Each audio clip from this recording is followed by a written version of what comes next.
بسم اللہ الرحمن الرحیم۔ فرشتے اللہ تعالیٰ کی نورانی مخلوق ہیں جنہیں ان کی اصل شکل و صورت میں دیکھنا انبیاء اکرام علیہ الصلاۃ والسلام کے علاوہ کسی اور کے لیے ممکن نہیں۔ یہی وجہ ہے کہ ہمارے ارد گرد لاتعداد فرشتے اپنے کاموں میں مصروف ہیں مگر ہمیں وہ دکھائی نہیں دیتے۔ اگر وہ انسانی شکل اختیار کر کے ہمارے سامنے آئیں تو پھر انہیں دیکھنا ممکن ہے۔ انسان کی نسبت فرشتے عظیم مخلوق ہیں اور ان میں کچھ چھوٹے ہیں اور کچھ بڑے ہیں۔ فرشتوں میں بعض کے 2 پر ہیں اور بعض کے 600 پر ہیں۔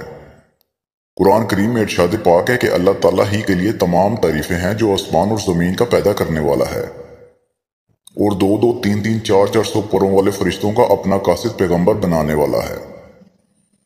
بعض روایات کے مطابق جبرائیل امین علیہ السلام کے 600 پر دیکھے گئے ہیں اور ہر پر نے آسمان کو گھیر رکھا ہے۔ ان کے پروں سے مختلف رنگ اور قیمتی موتی بکھر رہے ہیں۔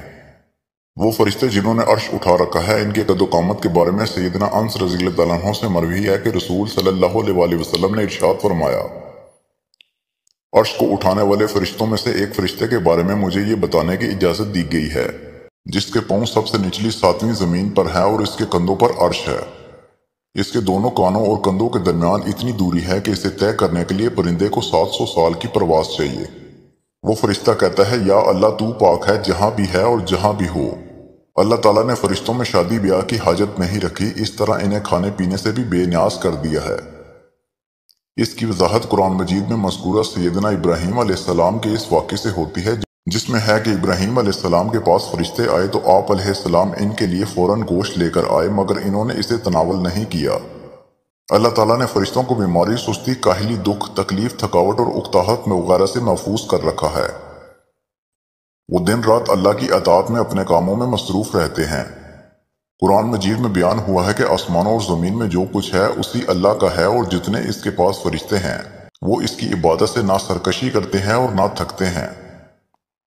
وہ دن رات اللہ کی تسبیح بیان کرتے ہیں اور ذرا سی بھی سستی نہیں کرتے۔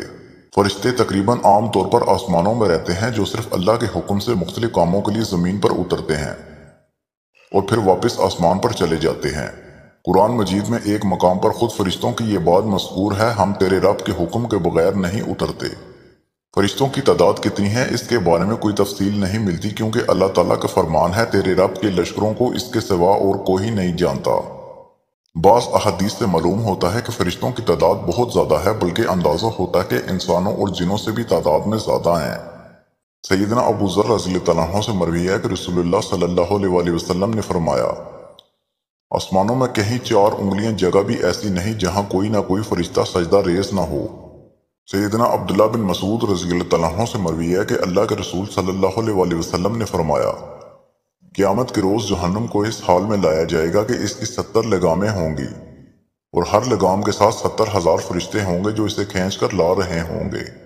فرشتوں کی ایک اہم خاصیت یہ بھی ہے کہ وہ اللہ تعالیٰ کے حکم سے اپنی شکل و صورت کے علاوہ کوئی اور صورت بھی اختیار کر سکتے ہیں۔ یہ صورت کسی ایسے انسان کی بھی ہو سکتی ہے جسے دیکھنے والے پہچان لیں۔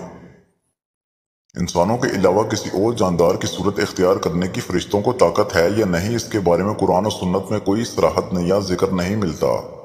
البتہ ان کی انسانی شکل اختیار کرنے کے واقعات ضرور ملتے ہیں جن سے یہ اندازہ ہوتا ہے کہ فرشتے اللہ تعالیٰ کے حکم سے دیگر شکلیں بھی اختیار کر سکتے ہیں۔ سیدنا ابراہیم علیہ السلام کے پاس فرشتے انسانی شکل میں آئے اور ابراہیم علیہ السلام ان فرشتوں کو پہچان نہ پائے۔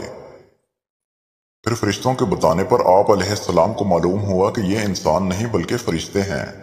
سیدہ مریم علیہ السلام کے پاس جبرائیل امین علیہ السلام انسانی شکل میں تشریف لائے تھے، اور جبرائیل امین علیہ السلام سوائے 2 مرتبہ کے ہر مرتبہ نبی کریم صلی اللہ علیہ وآلہ وسلم کے پاس انسانی شکل میں تشریف لائے تھے۔ اللہ تعالیٰ نے فرشتوں کو انسانوں اور جنوں سے کئی گنا زیادہ قوت عطا کر رکھی ہے۔ حضور نبی کریم صلی اللہ علیہ وآلہ وسلم نے جب طائف کے مقام پر وہاں کے لوگوں کو اسلام کی دعوت پیش کی تو آپ صلی اللہ علیہ وآلہ وسلم پر وہاں کے لوگوں نے ظلم و جبر کی انتہا کر دی اور حضور کریم صلی اللہ علیہ وآلہ وسلم کو لہو لہان کر دیا۔ تو اس مقام پر سیدنا جبرائیل امین علیہ السلام تشریف لائے۔ انہوں نے آواز دی اور کہا کہ اے اللہ کے رسول صلی اللہ علیہ وآلہ وسلم، اللہ تعالیٰ حضور نبی کریم صلی اللہ علیہ وآلہ وسلم کے بارے میں آپ کی قوموں کی باتیں سن چکا ہے، جو انہوں نے آپ کے خلاف اقدام کیا وہ بھی دیکھ چکا ہے۔ آپ کے پاس اللہ تعالیٰ نے پہاڑوں پر فرشتہ بھیجا ہے، آپ ان لوگوں کے بارے میں جو چاہیں اس فرشتے کو حکم دے دیں۔ اس کے بعد پہاڑوں کا فرشتہ مخاطب ہوا، اس نے حضور کریم صلی اللہ علیہ وسلم کو سلام کیا، پھر عرض کی اے اللہ کے رسول، آپ جو حکم دیں گے میں اس کی تعمیل کروں گا، اگر آپ چاہیں تو میں دونوں طرف کے پہاڑوں کو ان پر لا کر ملا دوں جن سے یہ پس جائیں گے۔ اس طرح جبرائیل امین علیہ السلام کی قوت اور طاقت کے بارے میں قرآن مجید میں ہے۔ انہیں حضور کریم صلی اللہ علیہ وسلم کو زبردست طاقت والے فرشتے نے سکھایا ہے جو زور آور ہے۔ فرشتے اپنے ہر کام میں نظم و ضبط کی پابندی کرتے ہیں، جس میں کسی قسم کی کمی یا پیشی یا سستی اور کاہلی وغیرہ کا مظاہرہ نہیں کرتے۔ جن فرشتوں کی جب جہاں اور جیسے ڈیوٹی شروع ہوتی ہے وہ اس وقت وہاں پہنچ جاتے ہیں اور اسے احسن طریقے سے سر انجام دیتے ہیں۔ جس طرح انسانوں کی پیدائش اور موت کے مختلف مراحل ہوتے ہیں، فرشتوں کے لیے یہ مراحل نہیں ہیں، یعنی دنیا میں نئے انسان پیدا ہوتے ہیں اور پہلے موجود انسان فوت ہوتے رہتے ہیں، لیکن اس کے برعکس جب اللہ تعالیٰ نے فرشتوں کو پیدا کیا ہے تب سے وہ زندہ ہیں، اور قیامت قائم ہونے تک جب تک اللہ تعالیٰ چاہیں گے وہ زندہ رہیں گے۔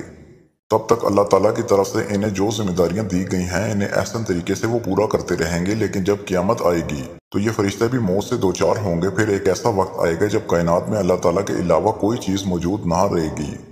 اسی صورتحال کو قرآن مجید میں اس طرح بیان کیا گیا ہے، زمین پر جو کچھ ہے وہ سب فنا ہونے والے ہیں، صرف تیرے رب کی ذات جو عظمت اور عزت والی ہے وہی باقی رہے گی۔ اس طرح ایک اور مقام پر ارشاد ہوا کہ ہر نفس کو مرنا ہے۔